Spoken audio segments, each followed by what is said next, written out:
And so I'm here to help you ground yourself so that you can have a deeper understanding, so that you can navigate with confidence, so you can be the ally you want to be, so you can be the accomplice that you want to be, and so that you can create a new world and a vision that fits your vision, that's informed with knowledge and wisdom of the world that we're living in.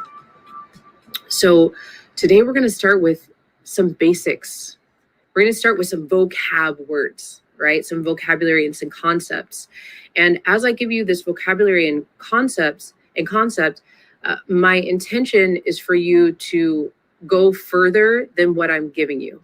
So I'm going to give you this vocabulary. I'm also going to give you a vocabulary glossary, and I want you to take it with you and then continue your work, right? We're only here for a short period of time. And so to be an ally, to be an accomplice, to create an anti-racist culture, it's forever work. Part of what I'm creating personally is people to commit their lifetime to anti-racist work. I believe that's the way that we are going to turn all of this stuff around. So race is divisive, it's deceptive, it's an entity. It has had a lot of time to grow, to have structures around it. It has mass, for those of you who look at things in terms of energy. It's massive, and it's strong. It's been unchallenged it's been challenged, but it has succeeded many challenges over centuries.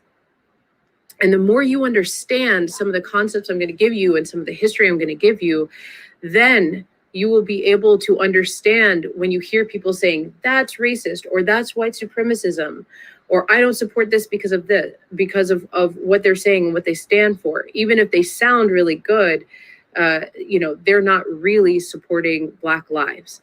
For a lot of us, we look at what's going on in front of us, and because we don't have the backing, the grounding of racial education, the education of understanding how we can create equity in our society, all of that looks like chaos and it's confusing. So I'm going to give you the material of how all of this got created, and then you're going to go out there and start applying it to other stuff. If you get overwhelmed, it's okay. Some of this stuff is not going to drop in for you now. It's going to drop in later. It's going to drop in when you find yourself in conversations. So vocabulary. So the benefit of this, another benefit is this vocabulary is for you so you can identify what you're seeing and what's happening in front of you. Same when we're dealing with, PTSD, right? I don't know what's happening to me. What are all these symptoms? Why am I feeling this in my body? All this, oh, this is PTSD. All of a sudden I can name it and then I can deal with it, right? Some of these terms are here to help people teach. That's how some people use them. Some people say some of these terms in very valid and righteous anger and rage and frustration. And that is a truth that we all will experience or have been saying those words in those ways themselves. And yes, sometimes these words get weaponized to shut people down, and then they stay shut down and don't really go anywhere with that. So first, let's talk about race and where it came from in the way we know it now. Race in the way we know it now is part of the fabric of the culture that we all share unless you are indigenous to this land. If you're indigenous to this land, this does not apply to you. Well, you interact with it, but it does not apply to you necessarily. Race was created to classify human beings. When they made that classification, white is on top, Black is on bottom. Black, so this is at that time African, right? So, and now this is applied to anyone who is Black. So Black was classified like livestock, okay? In order to classify something that was an abomination, okay, to dehumanize humans is an abomination of nature. Therefore, part of the work to continue to make people believe and go along with this abomination is to continue to justify it. We have to justify this. We have to keep convincing people. We have to keep programming people that this is okay, that this torture, that this rape, that the systems we are creating around enslaved people, slavery, that it's okay because they're animals, all right? So this is the basis for how this country was created. This is capitalism. And people were enslaved so that people could create prosperity and create a better life with not paying any labor, with cheap labor. Okay. So they had to keep justifying it. And these are the same people who created our systems, our judicial systems, our policing systems, our educational systems, our society.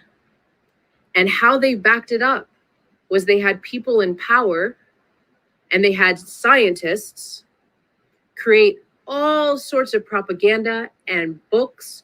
These things were taught inside our school systems. Okay, this United States is capitalism.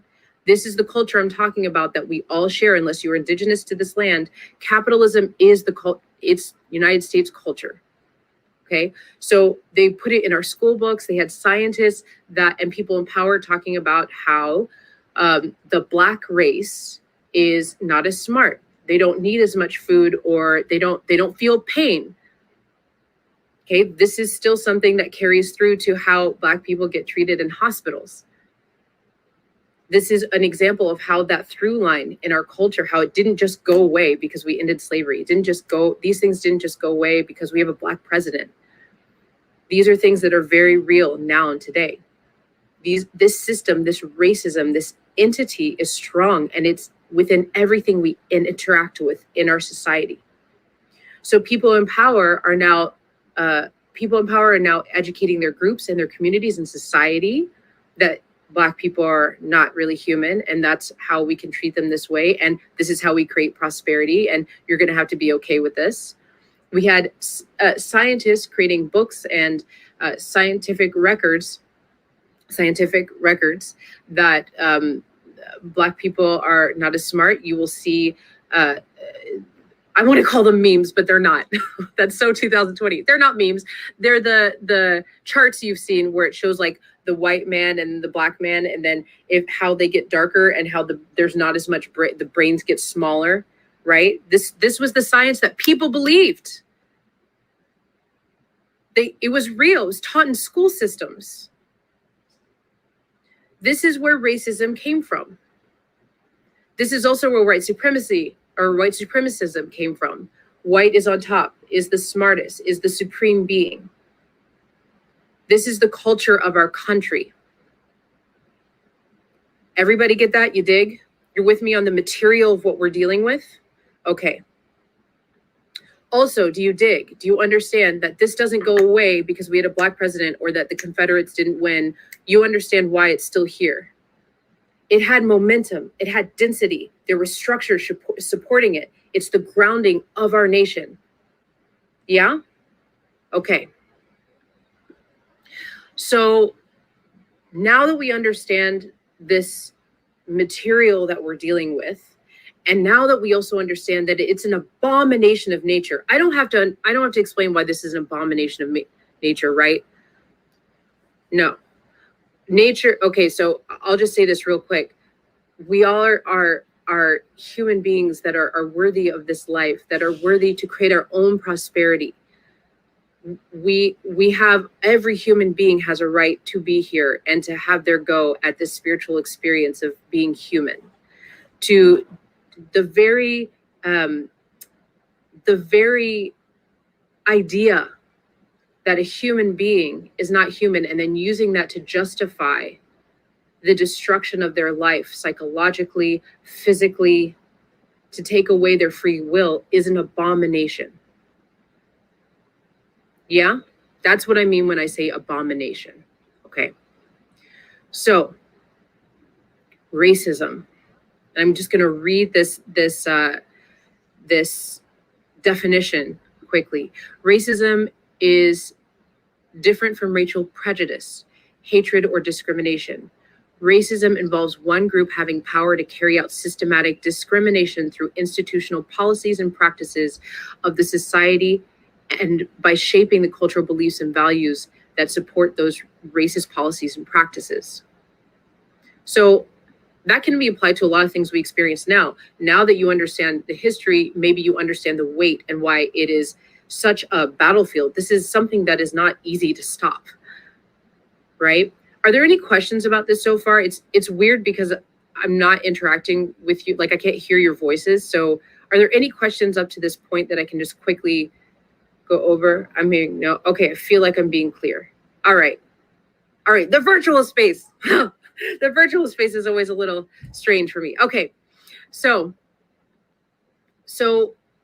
what I want to impart to you that's really important as you're out there navigating around racism is that as ideas evolve and as different, papers get published and groups of thought get steam, you're going to find that people will distort the very seed of what racism is and how it got created to take the power and to take the focus off of the people, the group of people who suffer from racism and racist systems the most. I'm going to share with you a big confusion that I see around racism. It happens all the time. And I'll give you an example to illustrate this. I used to do something on my Facebook group, my Facebook page called Black Friday in response to someone who did not like that I posted anything about Black people. And so my retaliation to this person who was hounding me was to post more stuff about Black people. And so I did this thing called Black Friday.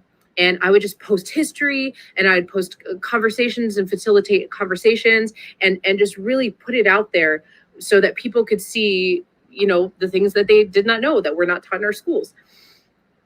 And so one day somebody posted this video about a girl who was a white girl living in a Black community.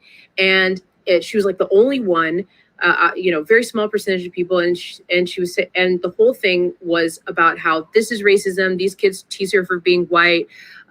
They punish her, they torture her, they bully her, all of this stuff. They were calling it racism. Now, I understand that there are many debates and many schools of thought out there that will say that, yes, this is racism. What I am imparting to you is trying to find the truth behind the truth, behind the truth, behind the truth. And what finding the seed, the most important seed of where it all comes from, so that when you're uprooting and destroying the roots and finding that seed and destroying that seed and dismantling so you can replace it with something else, it's important to recognize things for what they are. Okay, so what that girl was experiencing, and you're going to be able to apply this to other things that you see and experience, was racial prejudice. That is different than racism. What that girl was experiencing by the bullying of Black kids bullying her and being mean to her is not excusable. It's not okay.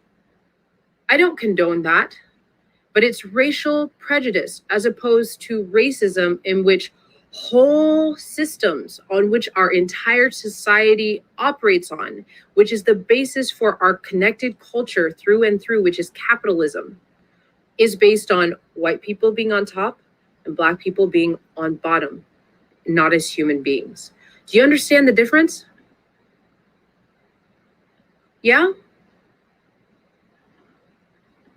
Now, that might seem like me just giving you a definition here, but I want you, when you go out there and you are sort of trying to figure out how to enter yourself into a conversation, or someone's challenging you on something, or you get sort of in, for some of us, maybe you get into the defensive mode, right? Because maybe somebody said to you, you're a racist, or that's racist, right? Or to a friend and you're trying to defend. This is something I want you to be able to discern as you're navigating, because it's important to call it for what it is, because we do have to dismantle it. Yeah? Give me a thumbs up.